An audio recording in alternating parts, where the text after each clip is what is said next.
We're now joined by security consultant and retired Air Force officer, Group Captain Sadiq Shehu, as well as Dahiru Lawal, a fact-checking journalist and author of 101 Fake News on EndSARS. He's joining us remotely. Thank you so much, gentlemen, for joining us. Let me start with you, Captain, right here in the studio with us. You know, based on what the Chief of Defense Staff, Loki Rabo, said, he emphasized and stressed the point that the military is the armed forces, and he said it a number of times, meaning that whoever deployed the military to intervene in the EndSARS understood what the implications were. What really would you say as, an armed forces member, what were the options before the military? Should or could they have refused deployment? And whoever deployed the military, they understood that they were going to use force, didn't they? What do you make of it? Thank you very much. General Rabo, the CDS, spoke clearly and eloquently and exactly how it is. This particular case, you know, we tend to forget history. I can't remember there, but during the Obasanjo regime, remember there was this Zaki BM incident. Many years after the Zaki BM incident, there was still an argument publicly between Governor Akume and President Obasanjo and who takes responsibility for bringing soldiers. And it is there online. The remarks by General Obasanjo was very instructive. He said, you asked for soldiers, and whoever asked for soldiers knows what is required.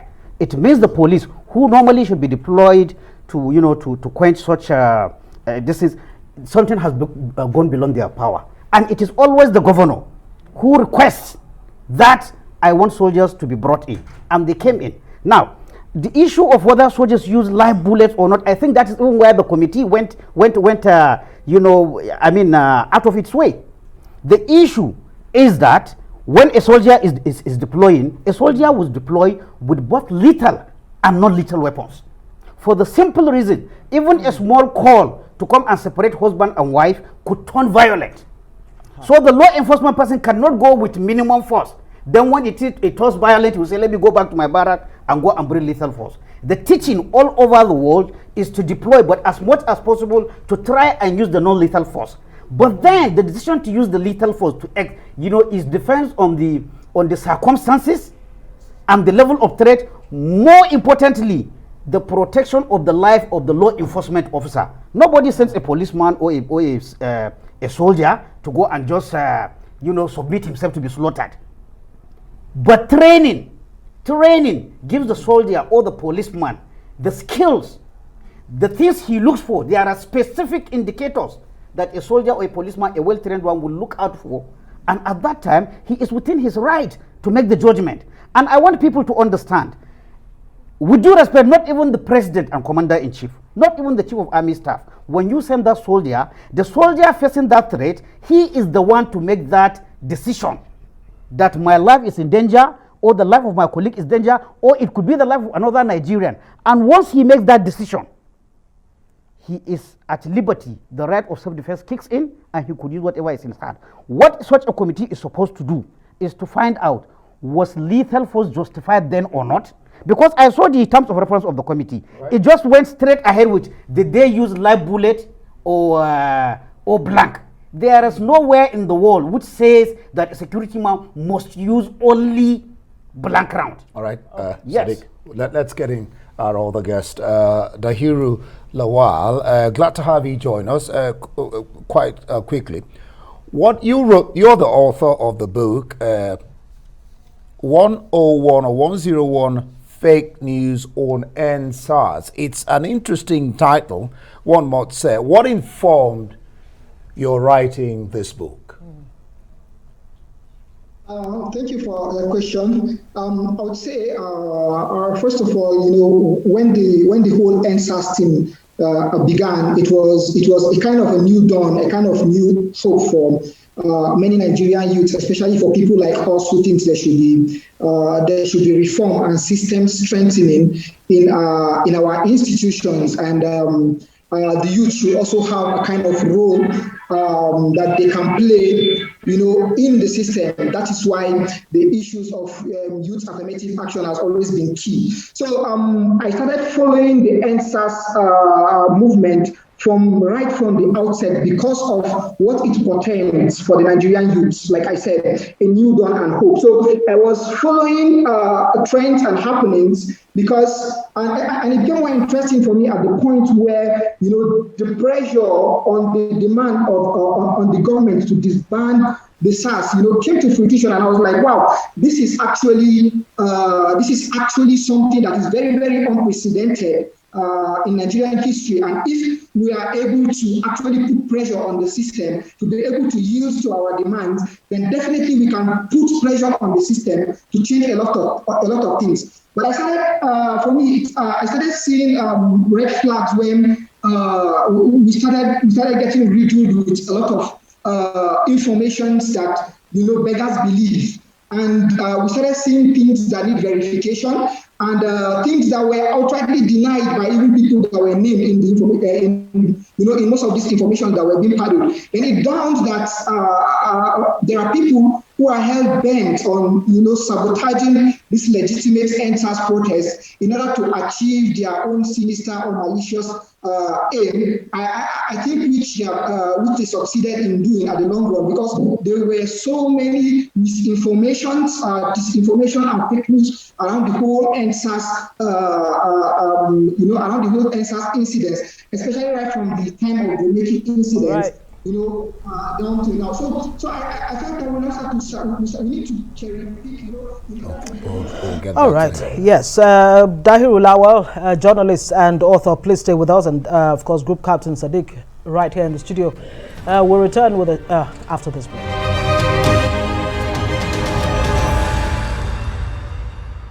Thanks for staying with us. You're still watching News Night. We have with us Group Captain Sadiq Shehu, security consultant, and of course Dahiru Lawal is a journalist and author joining us remotely.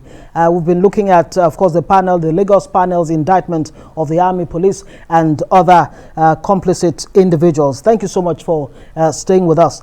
Now, walk us through, how the army is expected to conduct itself in situations like what happened on October 20, 2020. Give us a picture of what would be reasonable force, soft force, and what would be extreme, and what exactly was required on the night of October 20. Well, under normal practice and normal training, whether a soldier, whether a policeman, any law enforcement agent that uses arms, he is taught rules of engagement before he goes for the operation.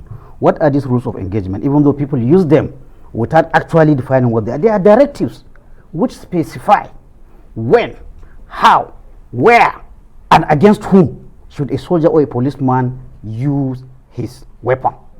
Now, there are indicators for the soldier or the policeman that is well trained on when he should use that his weapon. Training will reduce him making a mistake. But at the same time, the people that send the soldier realize that the soldier also, as any private citizen, it is in our constitution, you have the right to self-defense. If somebody jumps into your room, for example, late in the night, and you are lucky to knock him out with a pistol and kill him, it goes with self-defense. So the soldier also has self-defense. But the decision whether, I am in danger or I am not, is that of the soldier to make. Now, if there is a danger, the soldier or the policeman is expected to use reasonable force. Is expected to use minimum force. Is expected to use force proportional to the threat that he is facing. But all these words, whether you say proportional, necessary, they are relative. Sometimes the necessary force will be the maximum force you have, depending on the circumstances. Okay. And then some circumstances will allow you, the soldier or the policeman, to follow what is called escalation of force. I do teach soldiers and policemen rules of engagement. The teaching is that you use 5 S. Okay. The first S is you shout, "Hey, disperse."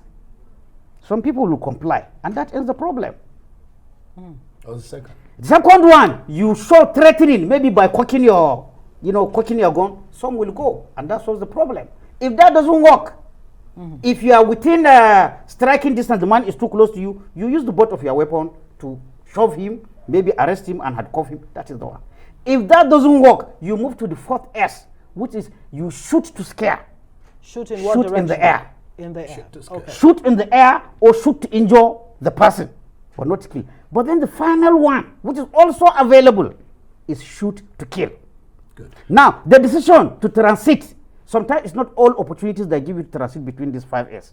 There could be a situation that comes that you just move to the final S. Yes. Yeah. Depending, because you have also your life to protect, you have the maybe the life of other people to protect. But what I want people to understand, once a soldier or a policeman is sent, this decision is for him to make. Correct. You cannot stay in your room and second guess him and say, why did he use live bullet? Why didn't he use but what you have to do after such shooting, you call and ask him, what were the indicators? Good. What were the circumstances that you judged that made you to use live bullets? All right, fine. CNN is demanding an apology from the Information Minister, Lai Mohammed.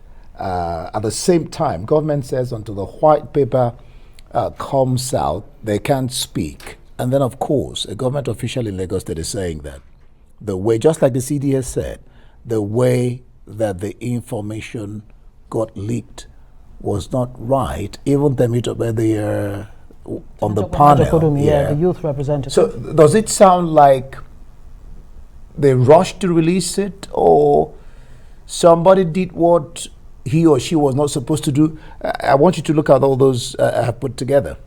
With respect, I have the highest regard of the members of the panel, very qualified, experienced jurists, very qualified and very vocal civil society organizations, the youth leader that I saw on TV, the ex-DIG police, all qualified to be subject matter experts. But what are the things they are investigating?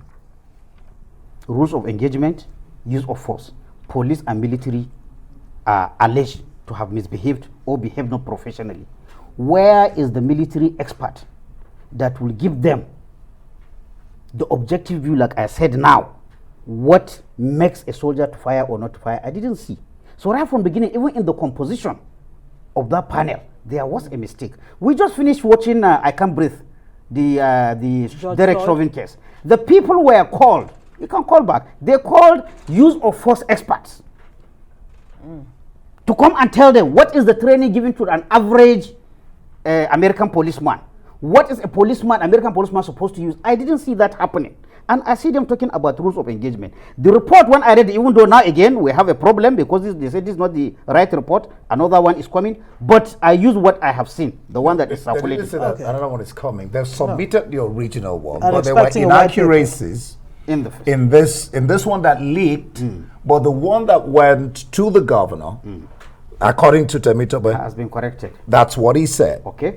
Yeah, but the inaccuracies as far as typographical errors. That's what he said. But the government is saying there are inaccuracies. The government official talked about inaccuracies. They didn't talk about whether they are typographical or not. In any case, because we have less than a minute, what are the likely sanctions that await officers found culpable of serious offences as the one that happened on the night of the 20th of October? And really, fundamentally, should the military have been deployed at all? And who has the constitutional powers to call for the military to step in? Presence of soldiers. Section 217C of the Constitution. Apart from the territorial defense of Nigeria, 217C says if there's any insurrection, the president and commander-in-chief could deploy soldiers. Again, that is another thing I saw in the report. They say under no circumstances should soldiers, in the report I saw, should be this thing. What I expected them to do is to ask for a constitutional change. Because no matter what happens in other countries, in Nigeria, as we are talking as of this hour, there is a legal constitutional provision for the president to send this in. And again, people like to, confuse people by saying in America, you never see a soldier. Did you not see them in Capitol Hill? And I warn our lawmakers and our policy makers, in as much as it is global best practice to minimize the bringing of soldiers in the streets to quench this thing, you should never close the door completely. The types of crimes we're having and criminals now, we didn't envisage them 10 years or 20 years back. The Americans knew what they are doing. Anybody who tells you that they never deploy Americans, there was the Los Angeles riot in 2014. Can you tell us what the likely sanctions? Well, if you say sanctions now, we are preempting that what the report said that the soldiers were getting. If you put the if there, if the military has its way of punishing errant personnel, they will not take the recommendation, just punish them. They will do a board of inquiry. That is the legal process in the military. A board of inquiry is a first investigation. When they confirm that the allegations made here have some water, then they set a court martial. All right. Thank you so much, security consultant and retired Air Force officer, Group Captain Sadiq Shehu. That remains also the question of who invited, who asked for the soldiers to be the target. Thank you so much for being on the program. We're still watching news now.